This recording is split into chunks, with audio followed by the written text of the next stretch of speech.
everyone, and welcome to the City Council meeting, Tuesday, September the 16th.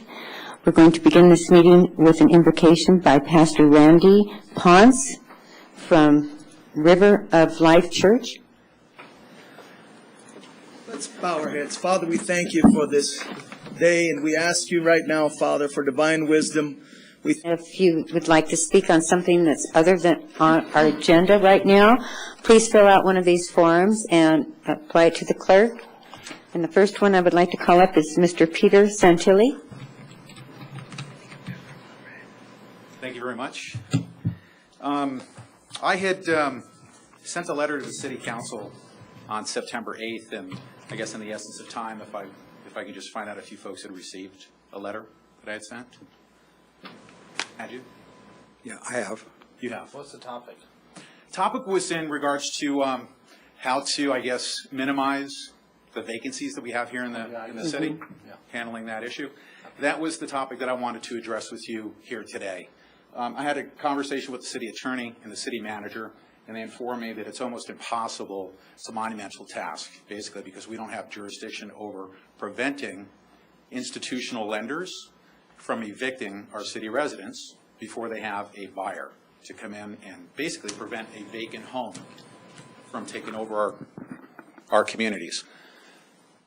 I wanted to address the issue with the city council members because I think it's something that is so important, especially in light of the fact that over the next couple of years, we can pretty much expect a large number of additional foreclosures coming on the market. I have a concern as a city resident of, since 1988, that we have people that are essentially in bad loans. They're going to be foreclosed upon, but they're forced out in the street, and we're left in our local communities with vacant properties, which is further complicating our mortgage meltdown issue. I'd like, even if the city cannot do it on its own, I'd like to at least present the idea to the city council members to possibly go to some of the other cities, such as Apple Valley, Victorville, to possibly form a consortium to where we can go to the state and demand some action on their part. We're not getting any support from the federal government, from the state government, from the county government to stop the so-called bleeding that's happening in our communities. I think we have an obligation to our residents to take action. Although there is no legal precedence that we can go to say that we have the legal right to make this happen, I'd like for that not to stop us from proceeding forward. We are in unprecedented times. We need to stop the number of foreclosures that are coming on into our communities, but most importantly, the number of vacancies I think are completely and totally unacceptable. We have people that are going out onto the street, and the banks are forcing them to do that only to leave a vacant, unmaintained property. So, thank you. Red light. I've never been limited to 3 minutes, but at this time I'd like to at least possibly get some feedback from the council members as to what I would need to do to further maybe provide you with information or to help the matter. There's no comment, I don't believe. Well, we cannot really comment about it because it's not on the agenda from up here, but we can request to put it on the agenda so it can be discussed.